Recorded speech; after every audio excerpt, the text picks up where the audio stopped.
Hello, and welcome to Stories from the View, a podcast from the Pleasant View Senior Center in East Longmeadow, Massachusetts. On this podcast, we invite East Longmeadow residents to tell us stories about their lives and events. And today's guest is Patrick Donnely. And Patrick is here because Mary told him to please come in to the podcast, but he's also a wealth advisor. He is in the National Guard, and he's going to tell us our story. Here's your host today. It's Mary Genoan Kaplan with Jeff Tian also chiming in. Hi, Mary. Hi, Eric. Thank you so much for coming today, Pat. This My pleasure. will be fascinating, and I so appreciate that you've done my will. That's so good. Did I really have a choice, Mary? No, but if you could somehow make it flow over to my husband, that would be good also. Perfect. But I think you have a great story to tell. Let's kind of start with the way back, though. So have you always been in Western Mass? I haven't. I actually grew up in Leominster, north of Worcester. I was the youngest of 9 kids. Oh, my. Yep, big family. And that was spread. They were spread out over about 15 years or so. And if you ask my older sisters, who had a big hand in raising me, they would probably tell you that I was on my own at 3 years old. I was had a very independent childhood. I like to say I was raised by wolves, but it was a fun youth, and I was very independent. That is absolutely great. So what brought you to the 413 area? I came to Western Mass by way of North Carolina. So Not the most direct route, no, but okay. no. I was never very good at directions, but I joined the Army right out of college and left Massachusetts about 22 years old and spent the next 4 years or so in North Carolina. And when I left the service, active duty, I, through a young executive search firm, I had gotten a position in Holyoke at a specialty printing company in manufacturing. And so when we came back, we settled in the area. I lived in East Longmeadow for about 3 years, and then my wife and I bought a home in Longmeadow, and I've been there ever since. Terrific. Now, I don't think you're in printing any longer. I am not. I realized very quickly, probably within about 6 months, that was not what I wanted to do for the rest of my life. It was quite interesting. It was very routine and mundane, and I like to keep moving, and I like to keep very active and always have changes. So I actually talked to an uncle of mine when I was thinking about making a change, and the first thing he said to me when I was exploring all sorts of different things, the first thing he said to me is, he said, "Did you ever think about being a stockbroker?" And I said, that's what they used to call them at the time. And I said, "Stockbroker? No, not really." I was a business major in college, and I always had an interest in finance and the markets. But I never really put myself in that category. The only thing I really knew about Wall Street was the 1987 movie, Wall Street. Not the most complimentary movie about the profession. Exactly. You know, the whole greed is good thing, and that certainly was not me at all. But I agreed to talk to a friend of his, and I did speak. And as I learned more about it, I also realized that it wasn't just stocks and bonds and buying and selling and greed and all that stuff. It had a lot more to do about helping people, whether it was a couple buying their first house or buying their dream house, or a family sending their kids to college because they never had the opportunity to go, or it was helping somebody retire with an income that they couldn't outlive. Yeehaw! That's the song I like. Yes. Yeah. So as I learned a little bit more about it, I became a little more intrigued, and I finally I took the plunge, and I took a position with a premier firm at the time, Merrill Lynch, and I worked with them for a number of years. And I started right during the the real estate bubble back in '89 and '90 in New England. Oh. And so the first couple of years were a little rough and a little tough, but I'm a pretty resilient person. And I stuck with it, and here I am 30 some odd years later and enjoying it. Wow. But you say you're someone that likes to be busy Yes. and active and challenged.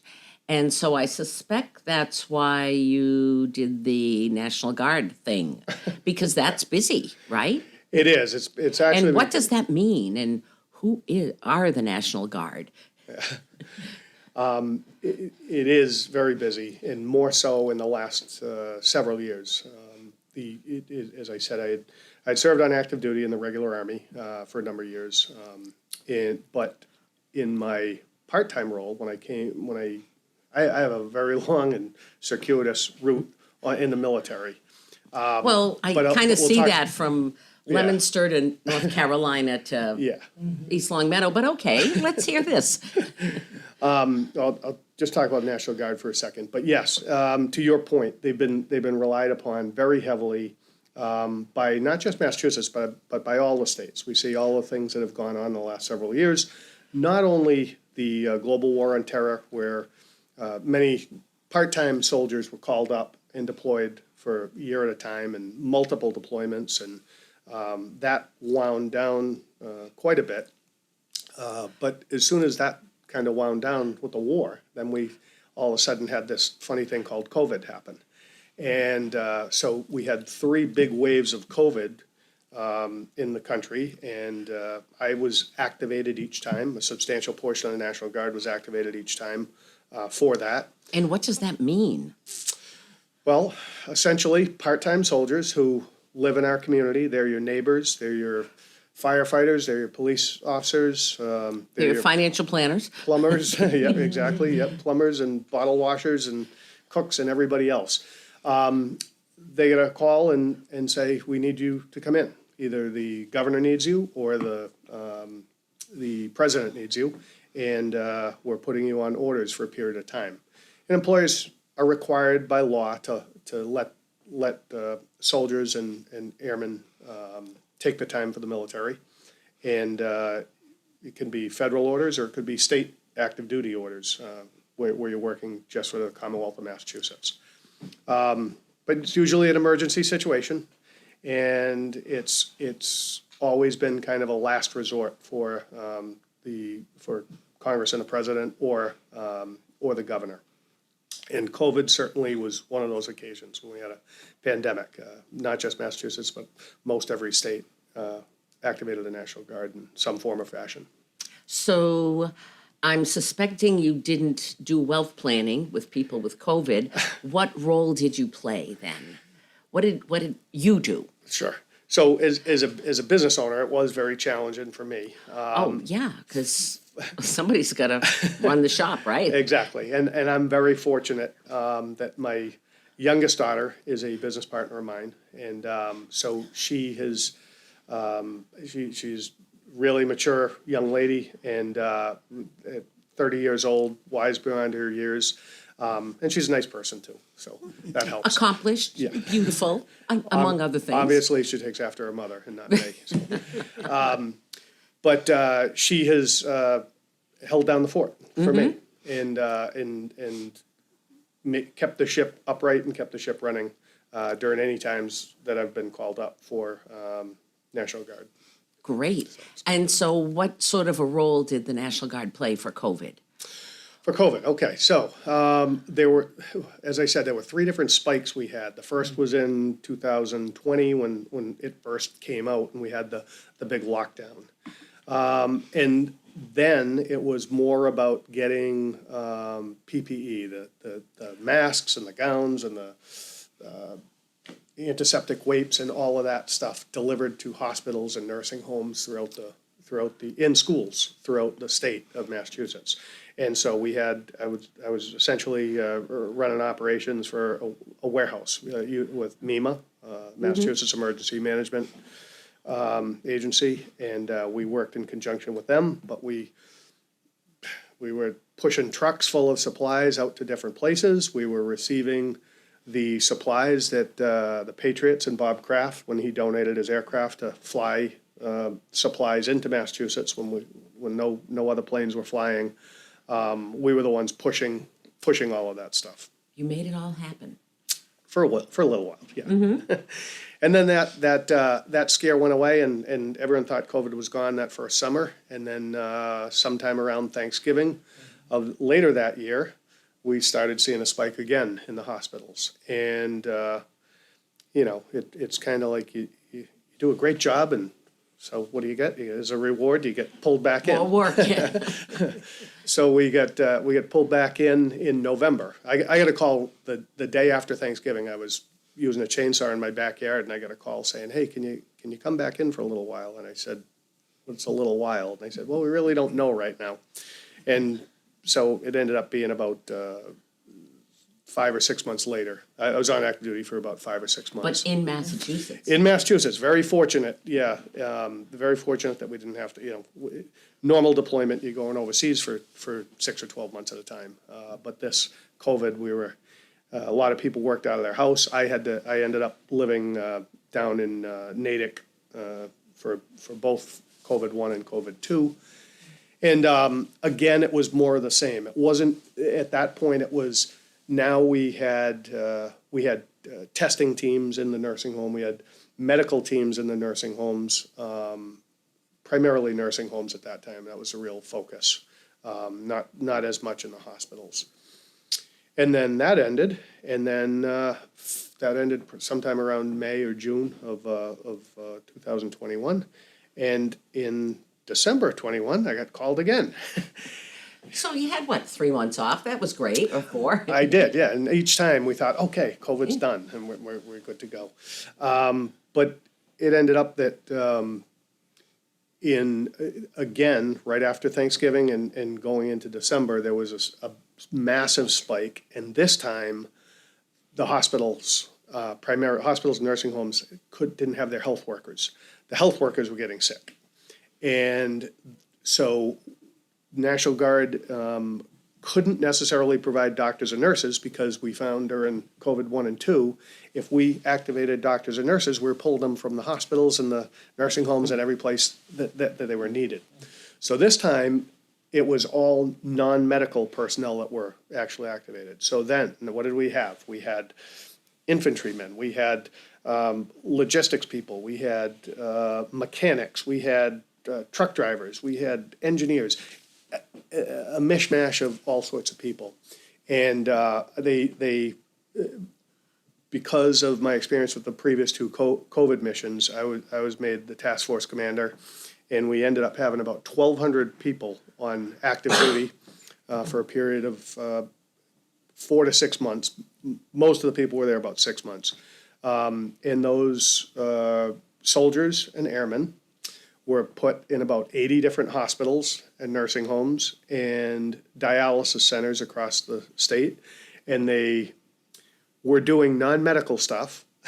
So they were doing a lot of meal deliveries in the hospital. They were transporting patients from, somebody came out of surgery or were moving from one department to another. We transported them. They did a little bit of laundry duty or kitchen work as well. Support staff. Lots of support. And it was all the jobs that, again, the hospitals, they had all of their people working as many hours as they could, but they just didn't have the help that they needed at that time. So, How flexible and how wonderful. There's this whole group of people, I forgot how many you said, that are willing to be retrained and perhaps spend 6 or 7 or 8 months performing an entirely different duty for the good of their neighbors and friends in our Commonwealth. Wow. And that's the thing that most of them, the reason most of them serve. They're as I said, they're your neighbors, and they're your firefighters and your police officers in your local community, and you don't really know it until maybe you happen to see them in uniform one day. And the other amazing thing, was a change of perspective from the people that worked in the hospitals, and also currently, I'll tell you a little bit more about what's going on right now. But when they first came in, we were in not just emergency wards in the hospitals, but we were also in, we had people that were doing various jobs in psychiatric units as well.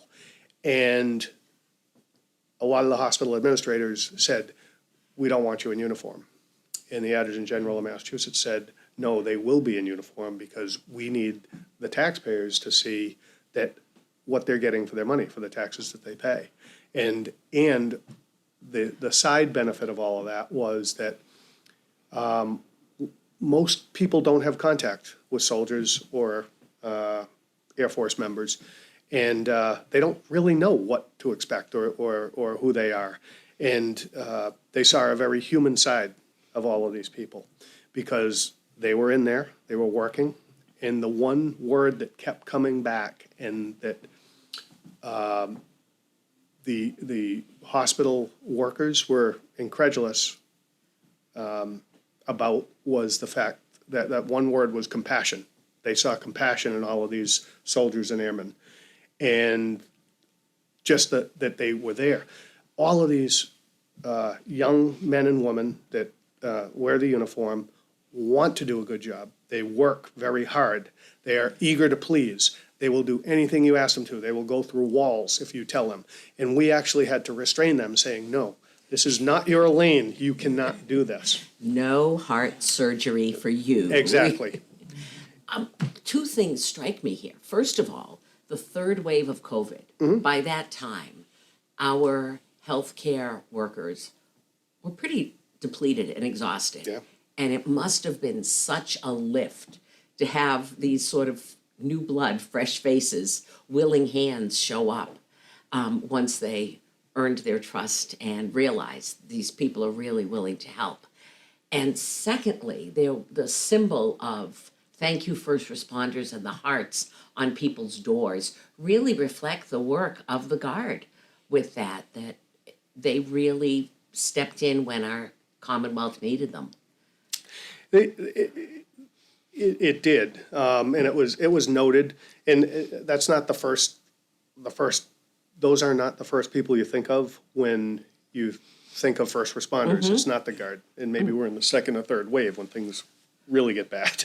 But you're absolutely right, and you made a joke a few minutes ago about doing heart surgery, and no, we didn't have anyone do heart surgery or brain surgery or any of those things.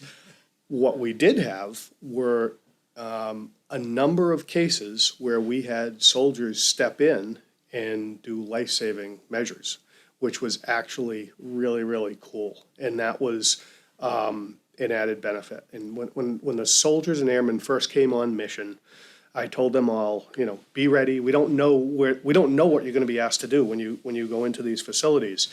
And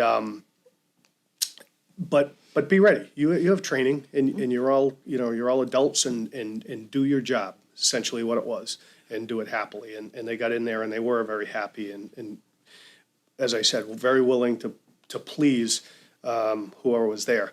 And you said that gave the healthcare workers a lift. It actually did, because for the first time, someone wasn't there because they had to put in an 8-hour shift and do their job, and they were working an overnight or whatever it was. You had these bright-faced young men and women that were there, trained, professional in whatever they did, but whatever they did, they were bringing their A game, and they were there to help. So these people really enjoyed the fact that they were there. But I'll give you one example. Probably within the first 3 or 4 weeks of the mission, of the final COVID mission,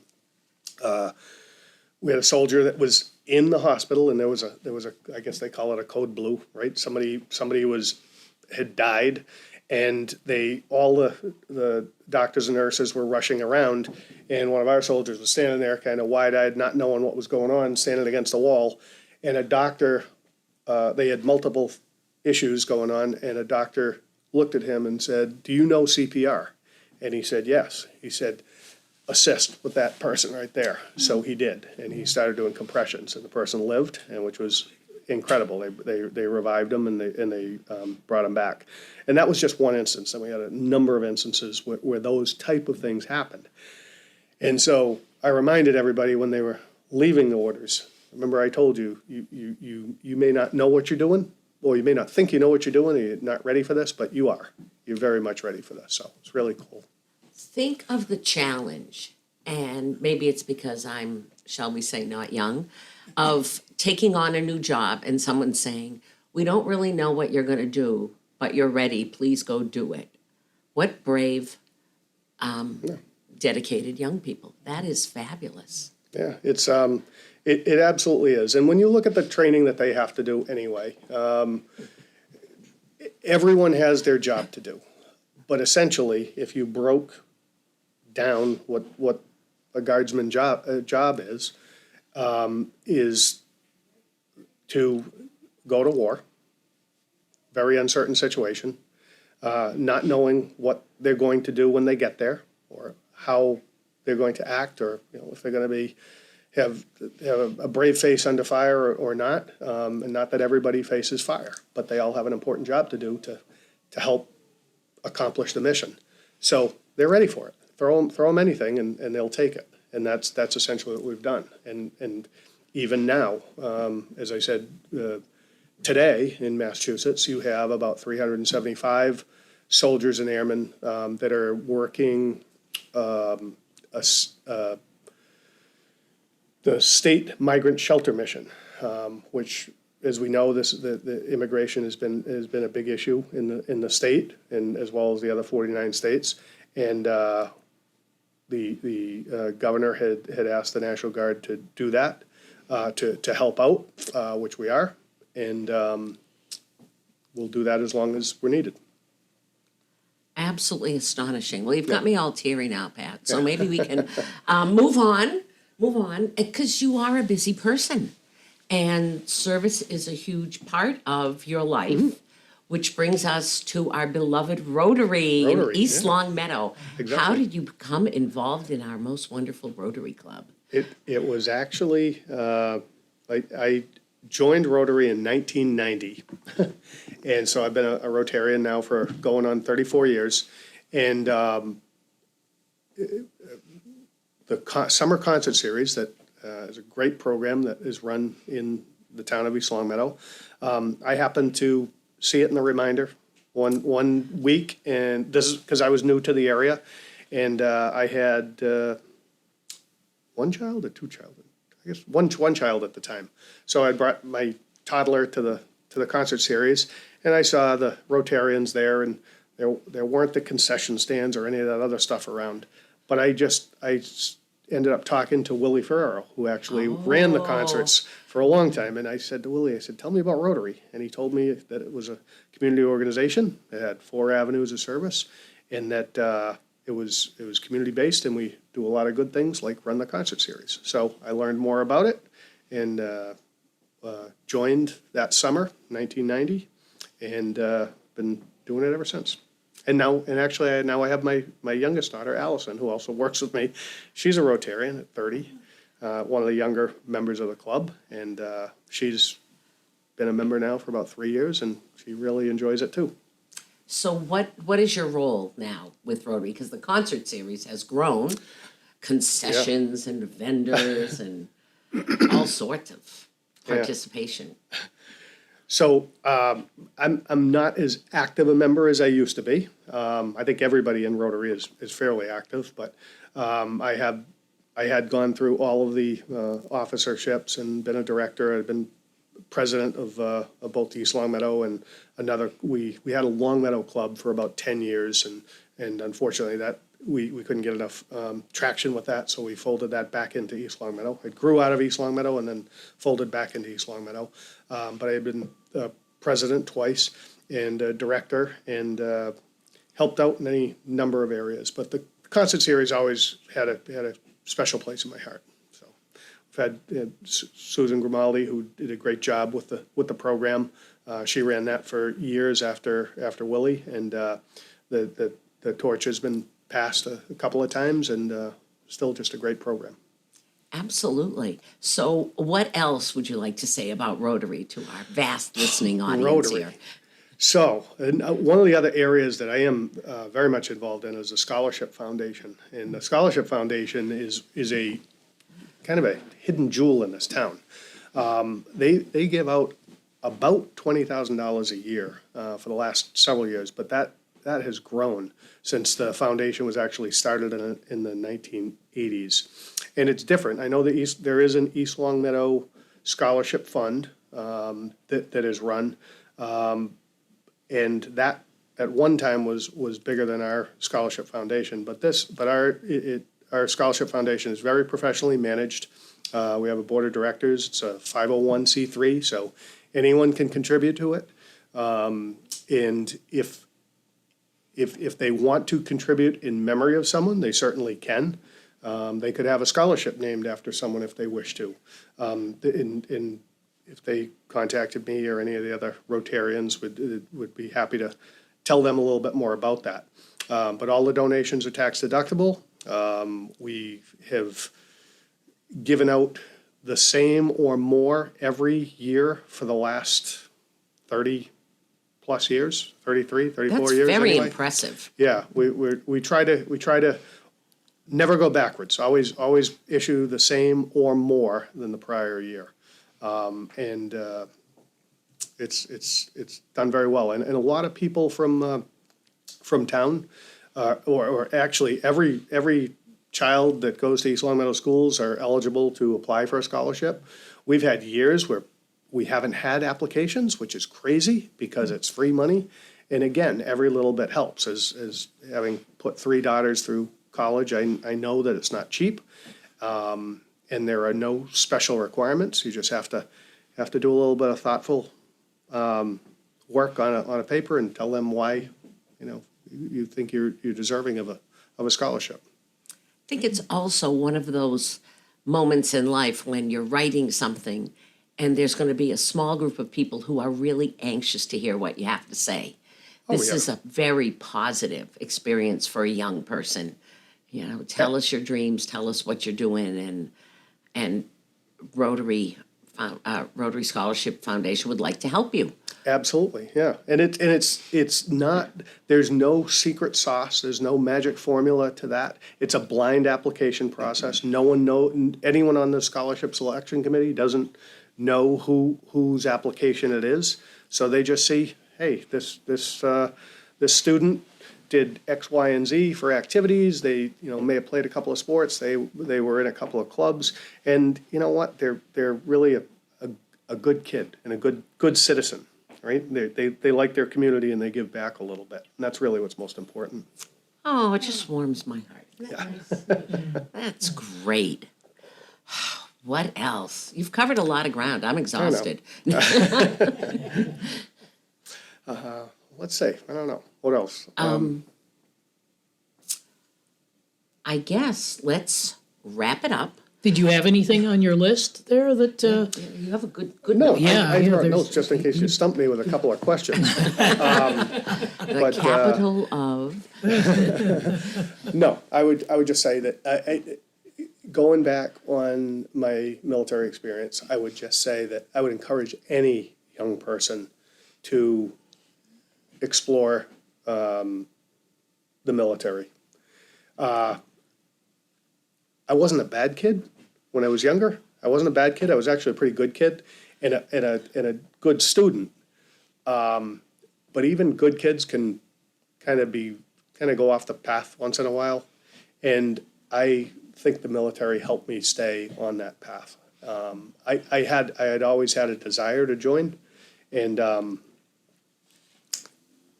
but I'm so glad I did, because it helped make me the person I am today.